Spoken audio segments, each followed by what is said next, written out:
Welcome out to another episode of It's All Been Checked Before. This time, remember me. Remember me? Remember me. Remember us. When you're on Facebook, remember us. It's All Been Checked Before. You can follow us there. Talk to us about what we're talking about, the latest episodes. Go back and look at old posts. Start arguments with us. Tell us how great we are. Tell us how bad we are. The important thing is that you remember us, just like remember me on It's All Been Checked Before. Welcome out to another episode of It's All Been Checked Before. Your regular hosts are here. This is Steven. And Keith. Jimmy-Jerome. We are here to talk about the episode Remember Me. First impressions. Several of my notes were about that. First of all, I don't think I remembered it at all. And then You disobeyed the title of the episode. It wanted you to remember it. It's a command. Remember me. You got me. As I say, all right, so yeah, the first little thing, the old mentor comes on board. My first thought is I just wasn't interested. It was like, okay, whatever. What's this going to be? And then it just hit a point where it's like, oh my god, I wish I'd been paying closer attention. What's been happening? So I actually liked I like where it started to go. Leave it at that for now. Okay. Yeah, that's actually my first impression. Pretty close, except I was excited by the old guy because Seinfeld. It's a big thing, and we'll get deeper into that when we talk more about the actor that played Dalen Quace. And then I got real into it the first 20-some minutes, and then I got real out of it. It's a bummer since it's a pressure episode, but I'm going to say definitely not my favorite of this season, and I didn't love it, that's for sure. The Greatest Gen guys, I haven't listened to their episode of this yet. I listen to them after we record ours, so I don't, get tainted by their opinions. Mm-hmm. But at the end of their previous episode, they were like, oh man, we remember this being a real stinker of an episode. We don't want to watch this episode, blah, blah, blah. And it actually has a decent rating on IMDb. When I Google it, there are some people that say it's a terrible episode, but there's plenty of people that say it's a good episode. Yeah. So you just got to make your own decision. Yeah. I liked it, but I like Crusher. I didn't love it, but I liked it. It's one of the many rankings had it 79th of all time for TNG, which I guess would be right in the middle. Just under half, yeah, I would say about a little bit below the middle, but yeah. Well, it starts out with a Crusher log, which is cool, because, I want to hear more of Gates McFadden, and she talks about her dear friend, as Keith already mentioned, Dr. Dalen Quace, played by Bill Irwin, who's been in tons of stuff and only passed away in 2010 at the age of 96 years old. Yeah. So nice, long, healthy life. He's best known for Planes, Trains, and Automobiles, Somewhere in Time, Home Alone. He's got 244 credits. It's insane. He was Emmy nominated for his appearance on Seinfeld. He was in 2 episodes. Yeah, he was in that one, and then the pilot. It was season 4, and then the end of that season is the pilot, when they actually make the pilot within the show, and I think he and I think she was Jamaican or Senegalese. Either way, the woman who helped him with his things around his apartment, they're watching the pilot and everything. But yeah, he was nominated for that. I don't know if you guys remember the rest of that episode the old man episode was essentially the Jerry and George decided, we got to get our stuff together. We should help people. And Elaine gets in on it. And of course, they try to help these old people, and they do not. And they fail, and it's hilarious. And it ends with actually this actor and another guy pretty much at the diner doing a George and Jerry routine. I'm just a little bit sad that this guy he plays in Seinfeld 3 years later. And in both Seinfeld and this, he's like, oh man, he's a really old man. Well, he lived another 20 years, so screw them. Later, Crusher is spelling his name, Dalen Quace, and she's saying, how else do you spell Quace? Because Data's like, I've looked up 1,100 variations. She's like, it's Quaice. She says it like, how else would you spell it? Come on. And I'm like, no, that's not easy. I know it was Qwayce. No. I started Quase, which was wrong too. He even throws in a dad joke there about, I usually like to travel light. She's like, we're getting into deep things. Like, I usually like to travel with light, or light, whatever his bag. And then if you held up a flashlight, if only you held up a flashlight when he said that line. But yeah, but I still was like, I was kind of with Keith, like, okay, it's an old guy. And I also kept hearing Madonna in my. Wasn't it? Did Madonna? Oh no, Sarah McLachlan did "Remember Me," right? Mm. Yeah, Madonna was "I Yes. Will Remember You." Sarah McLachlan was "Remember Me," right? No. No, other way around. Yeah, Sarah McLachlan was "Deliver Me," and also "I Will Remember You." Or wait, Okay. that might have been Sarah Brightman who was "Deliver Me." Anyway, sorry. Sarah McLachlan definitely sings "I Will Remember You." Yeah. Will you remember Okay. me? Which, That makes sense. if only this song had been composed before this episode, I'm sure they would have used it. It would have been great.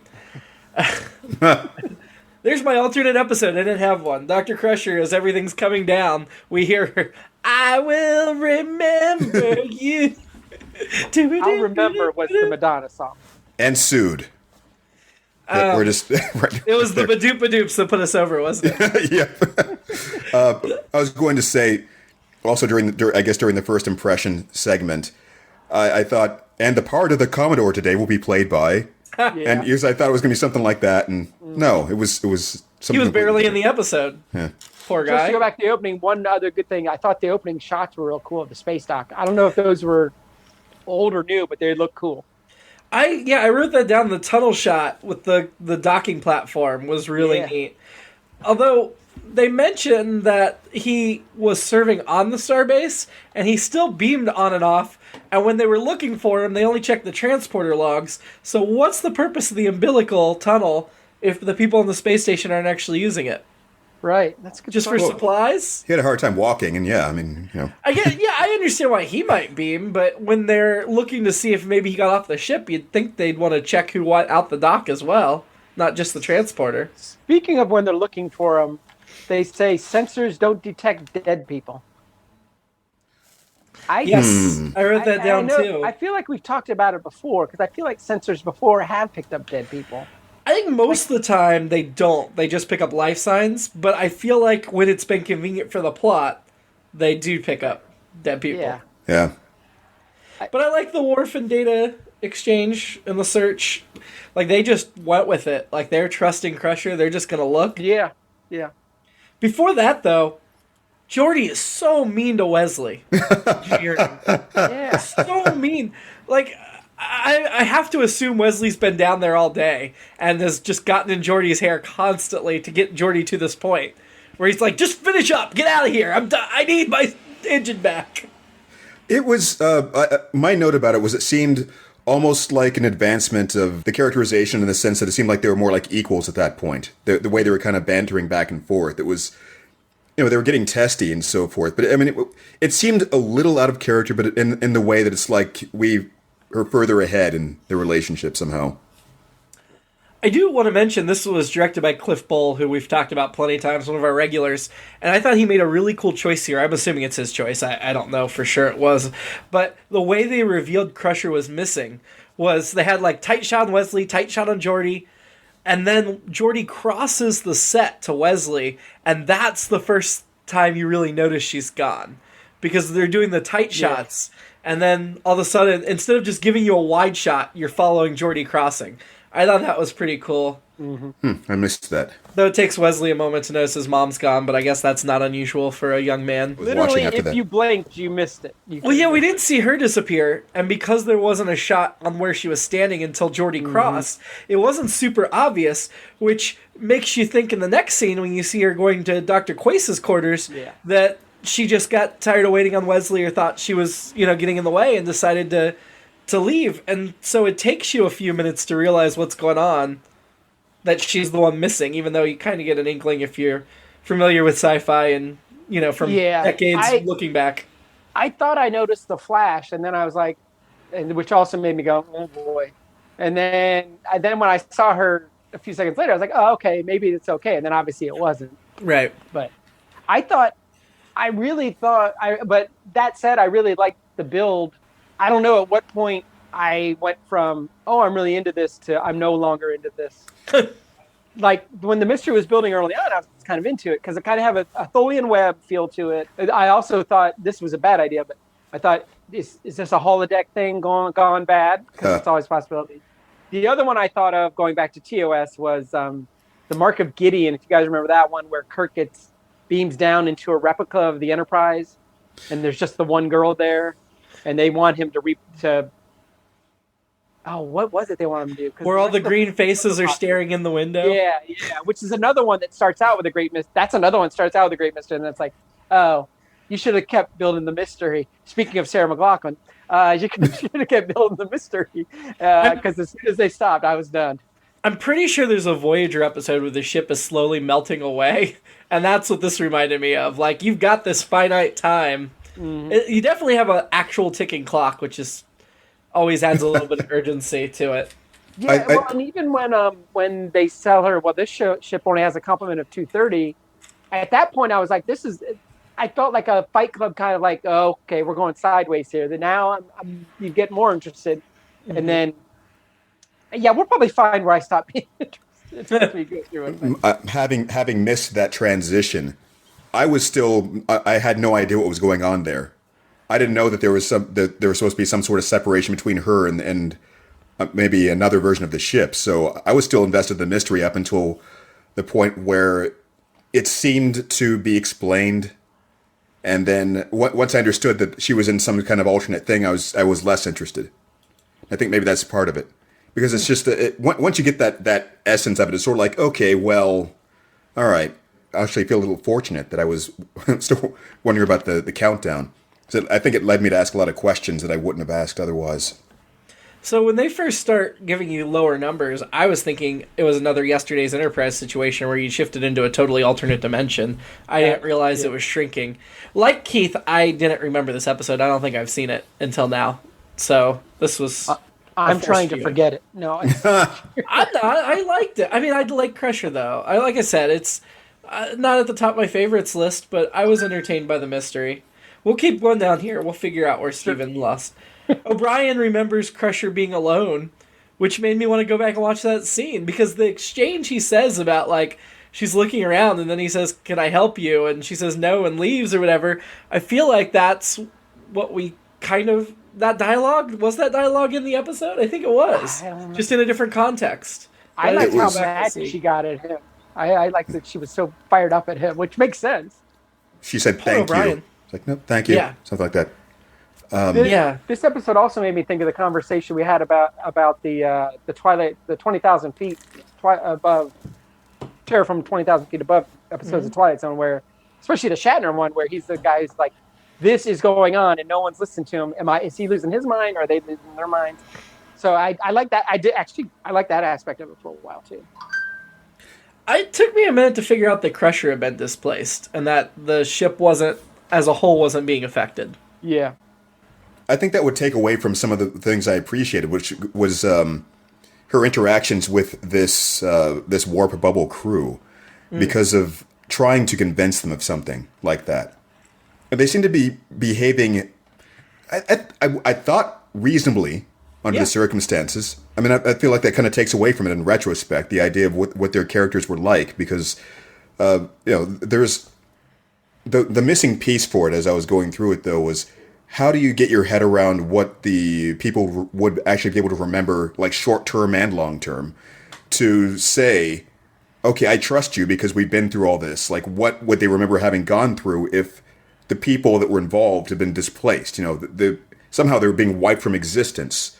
So shouldn't they have been involved in those stories that were happening? I don't know. That's a good point. That's an excellent point that I did not consider. I was just too excited that Crusher's word was good enough for Picard, and he was doing whatever he could to help her. And she almost, I swear, she was going to tell him that she loved him. I wrote that down. We have another Crusher Picard revelation tease, which one of our last season episodes I just listened to, we talked about, like, oh yeah, they were about to, and then they didn't. I wrote down that Picard knew what she was going to do and willed himself out of existence at that moment. He was just like, yeah. I thought it was happened to me. I thought it was kind of sad that Worf was one of the first of our leads to disappear, because like he had to sit out Yesterday's Enterprise too. Like I feel like when crew starts disappearing, Worf's always the first one gone. I like the way she described him. It was like in the Seinfeld episode where they each describe each other in these broad ways. She's like, big guy, mean, or whatever she said about him. And hipster then finally, doofus or something. Last thing, exactly. The last thing she said was, he's a Klingon. She said everything else first, and then it was like, he's a Klingon. Yeah. She was sassy. I liked. The Crusher sass was great. It always. Oh yeah. The part I didn't like, and maybe this made me think of other like '90s things that I would probably not be watching, but the horror closet when it like had bright light and air streaming out of it and stuff. I wrote down there's a very poltergeisty vibe to the vortex in the episode. Even when they start talking about, I don't know if it's exactly the same thing, but it's very similar. Like, go to the light, and eventually she does. Sure. Go to the light, Beverly. Go to the light. Oh, welcome. So, what did you think about the reintroduction of the Traveler and when he shows up and everything? I didn't understand where he came from. I didn't know he just appeared. A special person. Yeah, he just appeared. It's what he does. He travels. He was talking a lot of talk that sounded like the Force. He was like, I mean, the Force is strong with Wesley. It is. And with the Traveler, yeah. Wesley needs to bring balance to the Force. Yeah, apparently. And I don't know Ender's Game, the sci-fi Ender's Game, but I think that's got a lot of like somebody who's gifted and young and is able to operate things the way Wesley was kind of operating things when he closed his eyes and it's just like boop, boop, boop, boop, boop. But yeah, it was just, I mean, I like the Traveler. It's cool when he shows up, but. So you're saying it's a little too much Super Wesley? I like that he was helping Wesley, but it was very much, Wesley was like, what should I do? He's like, you'll know. It's like, then why did I just ask you if I'll know? Why don't you just tell me and let's take the guessing game out, you know? So the Traveler's in 3 episodes of the series. The first one was back in season 1, and then this, and then an episode in the final season.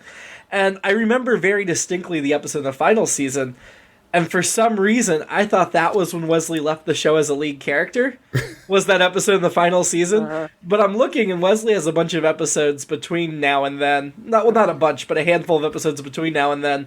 So apparently, we just get the taste of Wesley and the Traveler here, and then in the final season, they're like, hey, we should follow up on that. Let's go ahead and bring Wesley and the Traveler back and tie up that story. Which seems kind of ridiculous to me, but whatever. One of my notes here, I was encouraged by the fact that I was still surprised to see the Traveler in this episode, despite whatever Jimmy might have said the first time he appeared. Eric Minyuk plays the Traveler, by the way. Just mention it. My point being that by the time we get there, I'm hopeful that I will have forgotten anyway. So. Oh, well when the Traveler and Q make out, that is like my favorite scene. I forgot you mentioned the Traveler last week until he showed up, and I'm like, oh yeah, he mentioned he was going to show up. Oh, I didn't even catch it. Even better. The Crusher she asks the computer, if this was a bad dream, would you tell me? And the computer says, that's not a valid question. How's that not a valid question? It's in the form of a question. It does a question, computer. It doesn't involve things that the computer would have information on. Isn't the question specifically about the computer, though? Yeah. The hypothetical is, if this was a bad dream, would you tell me? And the computer should... I mean, if it's information she doesn't have, she'd say, I would never know, so how could I couldn't tell you. I feel like that's a good question to ask the computer if you're trying to get trapped in a logic circle, because it would be thinking like, oh, if you're in a bad dream, then I can't control myself, so how would I know what it was? But I would tell you if you're not in a bad dream, but if you were in a bad dream... Right. No, I like the way they were doing it, at least. I mean, it was strange to me, kind of impressive that somehow this computer was duplicated into the rules of this place and still somehow seemed to retain the information that you imagine it would. Mm-hmm. But, I mean, there are a lot of limitations even for AI, and I'd like that they were kind of holding to that to some extent. I just enjoyed the conversation. And when the computer said, when she asked, like, what is the universe? And it's like, oh, it's a sphere that's 705 meters in diameter. Yeah. Loved it. I'm like, that was a cool moment to me. I was like, oh, yeah, no, it's shrinking. She's going to be... I would have liked to have seen more... As the bubble, like, started to get inside the ship, I would have liked to have seen more electronics fail and, like, the lights to flicker. And because I would think that would mess with the ship's systems if the front half of the saucer's missing now. Did they get to the point where the ship was actually being eaten away? Yeah, she was on the bridge and they showed like part of the saucer gone. Which, at that point, I'm like, why is she still on the bridge? Well, she already figured out it was the Wesley Warp experiment. She should be down in engineering. That's the logical place to be. Yeah. It took her I a guess while. Maybe she's more comfortable on the bridge. I don't know. Well, if you're the only one there, you feel like you have to be on the bridge to control the ship. So, I mean, at that point, I don't think she was thinking of that. Something else she says, I think, to the computer, or maybe it's to herself, because she talks to herself a lot, which makes sense. Oh, it goes back to my Shatner Twilight Zone. If there's nothing wrong with me, maybe there's something wrong with the universe, which I think Shatner's character in that Twilight Zone episode probably thinks too. It's like, oh, I'm fine, so it's got to be these guys are crazy. There's something wrong with it. But anyway. Yeah. No, but since you mentioned that about the computer and the conversation, there were a number of good philosophical discussions I think she had with the other members of the crew that were around her. Yeah. And it's still, trying to get my head around how they were duplicated and in what fashion. I mean, if you can kind of like hand wave it and say that this was sort of like the scientific equivalent of magic, this bubble that she was in. Because there were, as I was saying before, like the point I brought up to the beginning, just the idea of their memories being removed in some selective way. It was hard to understand how they would even be able to follow a mystery to begin with. How do they keep retaining the idea that they're working on something and why? Because there were certain points where it felt like she had to explain to them all over again that people are disappearing. Yeah. Well, I don't think she had to explain to them all. Well... she had to explain that, yeah, you're right, that they didn't notice, because that's a tricky thing to articulate, I believe. Because it's like they would have, they knew they were helping her research missing crewmen, but every time they got a new total, they seemed surprised by the new total. Yes. And as they were helping her research, they didn't realize they were still losing crewmen. So I think they were aware of the situation, but... they weren't aware of, like, every time somebody else disappears. They didn't notice when others disappeared. Their memories kept being rewritten of those people. I think the magic aspect is where I start losing, is when... and I think that's where I start to drift away. Not only did we have Force Talk, we had kind of a poltergeist thing. There was just a lot to me going on that, and again, I do like Star Wars as fantasy, but... and I like Poltergeist, actually, too. I like that movie a lot. I just don't like that in my Star Trek. I don't like my chocolate. Actually, I do like chocolate in my peanut butter, but in this instance, I do not. Though, figuratively speaking, I do not. So I think you nailed it in the head for me there. That's where things started kind of going, or I started losing interest in the idea that up to the point where they revealed there was a pocket thing happening, I kept thinking that there's still going to be a scientific explanation for the exact method of what's happening there. Yeah. But even though technically it was a scientific issue, they kept saying all the whole way through, no, it's not the pocket. No, it's not this, even though it was. But once you get there and say that, once she's inside this bubble, she's making the rules of the universe, then it's like, okay, well, it could have been anything then. I still don't think it's magic. I think it's science. I mean, when the Traveler says he's taking Wesley beyond mathematics, he's not talking about, taking him to Hogwarts. He's talking about, teaching him more parts of physics and other branches that humans just aren't aware of yet. No, I'm just saying for practical purposes, it was a magic. Like outside the bubble, yes, everything there was science. Once you create this microcosm where things have a certain set of rules, then if the rules are just whatever she's imagining, then there doesn't have to be an internal logic to how things are working. So you don't have to explain then how their memories are being picked apart and why the computer's being wiped and so forth, because it's just one explanation that is sort of like, she thought it, so it happened. And that kind of takes the science out of it from that point. I see. Can someone explain to me what exactly he was trying to do? Yeah, he was trying to create a pocket universe to wipe out his mother, because she was nagging him. Wait, That makes sense. I have no idea. Actually, that would make more sense to me. No, Wesley would never do that to his mom. The question was about what Wesley was trying to do? At what point? With the war. You mean the experiment. Yeah. My thought of it, well, I guess my first impression was it had something to do with either warp core efficiency or some new way of teleporting or travel, perhaps. If you looked at like a... I thought they had just mentioned it was to do with the efficiency, because they create a warp bubble every time they go to warp. So he was trying to fine-tune that bubble to be more efficient. Okay. Oh. That I can get my head around better than anything that they said. Except somehow that bubble also creates a pocket universe. Don't ask me how that fits. But between this and the nanites, can we have Wesley stop experimenting at all? So, you know what? He wants to experiment. Date one of the male ensigns on board. Otherwise, stop it. I wrote down here at the very end that this felt like an old episode from an earlier season because it was Wesley as the Wonder Keen screwing up, but then also saving the day, which is something we haven't seen happen in a while, and I don't miss that aspect. Wesley got his mom back. Happy days. I did think it was very odd, and I'm going to blame dialogue for this, that Beverly asks how many people are on the ship. At this point, they don't know she's been in a warp bubble where everybody's been disappearing, but Picard's, let alone like who disappeared first. But Picard gives the number, and then says, including your old friend. And I'm like, why would he know to include that? What? Right. That makes no sense. It's not like he knew that she was looking for him at the beginning of the episode. Oh, you're right. That was for fan service, not for... That was to tell the viewers who weren't... they assumed not smart enough to figure out on their own that everything was restored. Well, I mean, I would still want to know if she imagined the... She saw the old man before the warp bubble. Yeah, all right. It would have been even better if he'd said, all are accounted for, except for your old friend Dalen Quace. We still can't find that guy.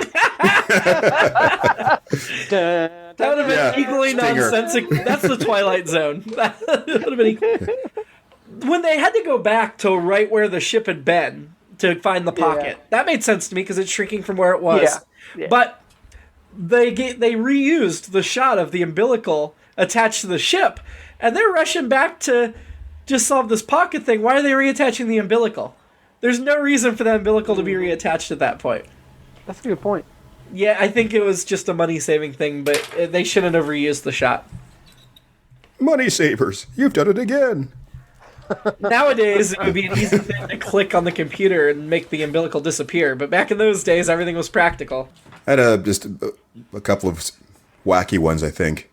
Yeah. Well, first of all, it's just, I noted that once Beverly started talking to the computer, I started to sort of remember the episode. Like, maybe something from that kind of triggered something. And I thought that the whole thing about the disappearing crew would have been a great way for them to do budget cuts. It's like, well, we can't afford these extras anymore. Let's just make this a permanent change where we just kind of shrunk everything down to 200 people, or just suddenly we just have the main crew and nobody else. I mean, you notice there was only the 2 guest stars, and it was a bubble episode for the most part, set on their ship. But they did pay for those extra space station shots, which had to be expensive, and the horror closet effects, which I would think would be pretty cheap. But I actually liked the look of the vortex, and I did like when she jumped through it, just because I think I like seeing Crusher in action. But. Well, that's a great time to bring up my last point, which I don't think we should end on. Okay. Just because of the nature of it. We've got other stuff to talk about. Yeah, I figured. Rankings and stuff. Yeah. I figured. So, it just when Wesley, collapsed after she got through, it just made me think of it like being a metaphor for him giving birth to his mother. Like in reverse, like it just. So. And. Like in Poltergeist, it was definitely a very womb-like experience in Poltergeist, too. All that. I mean, it was all that. Yeah. Oh, boy. I can't remember what the Traveler says to Wesley as he leaves, but I love Wesley's look because he looks at him like, do what now? He's been listening to him and absorbing everything. The Traveler's been saying all episode. I'm like, let me close my eyes. I got it. But then at the end, I think it's the Traveler says something. He's like, what? He just looks like, I don't know what the hell you're talking about. Credits. I think we're done here. Yeah. Fashion. I like Dalen's baggage. That's all I had. I liked seeing another person in the green uniform. I think it looked sharp. Yes, it did. I thought seeing the Traveler that he was wearing the same thing as the first time, but when I Google image search him or look on IMDb, his outfit is a similar cut and color, sort of, but it is a different outfit than the first appearance. They gave him a simpler, more streamlined. This outfit in this episode is the one they made the action figure. Oh, okay. So, the other one had, more to it. This was a simpler. All the budget was spent on showing that umbilical dock. Yeah. That's why there's an umbilical cord, because the... it all comes back to vagina. Yes. They were foreshadowing the birth. Yeah. The episode was written by Lee Sheldon, who, this is Lee's only episode of Trek. I guess I don't know if Lee's a male or female. Oh, it says his on IMDb. So, yeah, he's best known for writing for Blake's Magic, The Edge of the Night, and this. He doesn't have a ton of credits, but this was his only Trek. And no Seinfeld credits. Did write some Agatha Christie video games. I looked, but... Wrote episodes of like Cagney and Lacey, Quincy and Me, 7 episodes of Charlie's Angels. Let's get to the rankings. Scale of 1 to 10, how annoying was Wesley? This may be... I don't know if it's just this season or maybe I'm just cranky lately. I gave him a 2 just because was my explanation. There's just enough of him being annoying to me, but he wasn't my most annoying. So I gave him a 2. It's still not terrible. I think he handled himself well under the circumstances. It feels like a 2 is reasonable because of some of the things that Jimmy was mentioning earlier. The construct harkens back to the Wonderkin thing. Yeah, I'm giving him a 3 because he ruined everything again. And then the fact that he saved the day. Okay, but he still is the one that did the problem. So I'm being harsher than the 2 of you. Yeah. But that's still not that annoying. Who was your annoyance of the week? Mine was alternate Picard. He was just so mean to Beverly. I didn't care for it. I might go with Geordi for like the same reason because he was so mean to Wesley. Jerk. He was definitely that person who was like, hey, I really need that. Okay, I'll get it to you. Are you done with it yet? You just asked me. Yeah. Yeah, he's terrible. Terrible boss. Keithlin? I'm still thinking. I mean, I feel like we should balance it out with the Traveler. Why was the Traveler annoying? Well, Steven said it earlier. It feels like some things were unnecessarily vague or opaque, but Sure. Crush. If I Anybody told you, switching? you couldn't understand it. Anybody switching to the Traveler I'm or staying- Quace? Staying with Samantha Egger, Marie. Okay. I'm gonna stay with Endar. Keith, you gonna stay with Lore?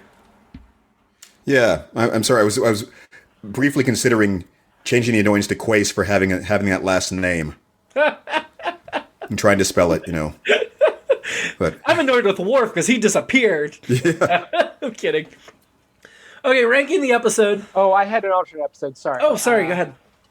Then this goes to the magic theme, which it's funny we hit on that early. Catspaw 2 would be my alternate episode. That it's all just some kind of weird black magic thing going on, and eventually Beverly figures it out, and turns the tables on them, and it turns out she's the Scarlet Witch. No, that's it for the end. But Catspaw. But then 2. it was Agatha all along.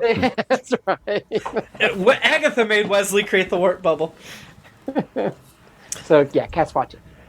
Ranking the episode, let's start at the top. No, I'm kidding. We are going to start at the bottom, but a large part because I feel of the 4 episodes we've seen so far, well, this is the 5th. The top 3 were just... I'm sorry. The top 3 are just really, really excellent episodes. Yeah. So I feel like it just comes down to, was this better or worse than last week's Suddenly Human? Sorry, I just like the wording of that. Of the 4 we've seen so far, this is the 5th. That says it all. I mean, this might end up being the 5th. I think that's where I started. I mean, I actually liked it better than Suddenly Human, personally. So I would put it in 4th. That is tough. Yeah, I'm going with Suddenly Human, but I'm not. I mean, the main reason I want to choose this above Suddenly Human is we got to watch Crusher the whole hour. That's a valid. Oh, you know what? That's something I was going to say earlier that I forgot to put down. I think this was like a good meaty episode for her and her character, at least. And she was excellent. Whether or not the bubble thing panned out for me is a scientific answer. I think I'd put that above. I'm hopeful that future episodes that are centered on a woman, I'll like more. I hope that happens in the near future. But this is not that episode. I don't like Warrior Kids as well, so that's also working against. I think we're on the same page there. That's probably what got. As soon as you said that, I was like, "Oh, that." Oh, good. We both prefer Crusher to Warrior Kids, but Steven, if you like Warrior Kids better than Crusher, apparently I do. But oh wait, no, I don't. But yeah, I think Keith and I are going to outvote you and put it above, fair. But only by one spot. You couldn't go any lower than you were going to go with it. No, I couldn't. And Keith, correct me if I'm wrong, this isn't even close to going a spot higher against Brothers. Oh, no. Exactly. Exactly. So we were just really debating whether this should be 4th or 5th out of 5. Yeah. Next week, Legacy. The crew of the Enterprise enters into orbit around the home planet of their former crewmate, Tasha Yar. That's the blonde security chief in the first season, Steven? Yeah. Okay. Yeah. Where they encounter... What happened to her? Her sister. I don't know, but we're going to encounter her sister. Sister. Yeah. Her sister, Ishara, which is relatively close to Tasha.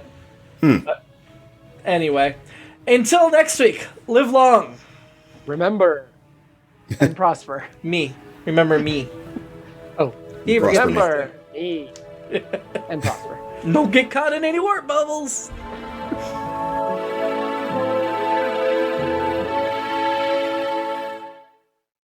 It's All Been Done presents Who's Got the Time?